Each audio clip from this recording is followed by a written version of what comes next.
आधी सौंदर्यीकरण करायचं, पण नंतर डागडुजी अभावी तीच गोष्ट साऱ्या परिसराला कशी विद्रूप करते याचं ताजं उदाहरण पाहायचं असेल तर आपल्याला चंद्रपूर शहरात जावंच लागेल। तिथं महापालिकेनं जनतेच्या पैशातून 15 कारंज्यांचं बांधकाम केलं, पण ते बांधकाम पूर्ण झाल्यापासून त्यांची दुरुस्ती किंवा डागडुजी काहीच झालेलं नाही। त्यामुळे हे कारंजे आता डासांचं आगर बनलंय। पाहूयात स्पेशल रिपोर्ट। चंद्रपूर विदर्भातलं एक महत्त्वाचं शहर। या शहरात 2च वर्षांपूर्वी महापालिकेनं एक स्तुत्य उपक्रम राबवायचं ठरवलं। शहर सुशोभीकरणासाठी पालिकेनं 12 छोटे आणि 3 मोठे दगडी कारंजे अर्थात वॉटर फाउंटन उभारले। मात्र देखरेखी अभावी या कारंज्यांना कचरा कुंडीचं स्वरूप आलंय। याचा त्रास म्हणजे घाण खूप होता याच्यामध्ये आणि बंद पडलेला आहे ना, याच्यामुळे मच्छर खूप होऊन राहिले। सुरू राहते का?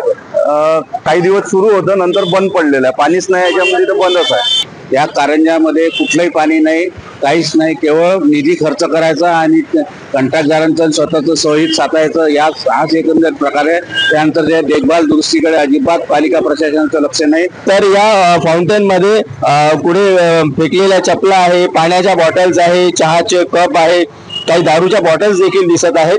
तर आणि दुसरी गोष्ट, या पाण्यामध्ये मोठ्या प्रमाणात मच्छर देखील झाले आहे। म्हणजे हे फाउंटेन जर पाहिले तर एक प्रकारे महानगरपालिकेचे मच्छर पैदास केंद्र आहेत की काय, अशी देखील शंका उपस्थित होत आहे। या प्रकल्पासाठी तब्बल 2 कोटी रुपयांचा खर्च आला। ज्या कंत्राटदारानं बांधकाम केलं त्यानंच 3 वर्ष याची डागडुजी करणं बंधनकारक होतं। मात्र तसं झालेलं नसल्यानं पालिका आता त्याच्यावर कारवाई करणार आहे।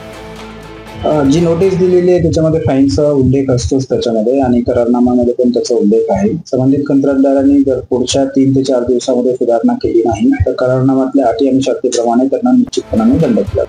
मुंबई असो वा पुणे, नागपूर असो किंवा चंद्रपूर, आपल्या महापालिकांना आपलं काम सुधारण्यास प्रचंड वाव आहे। तसंच त्यांना जाब विचारण्याचे मार्ग देखील सरकारनं करून देणं गरजेचं आहे। तरच आपली शहरं स्वच्छ आणि सुंदर राहतील। सारंग पांडे, एबीपी माझा, चंद्रपूर। एबीपी माझा, उघडा डोळे बघा नीट।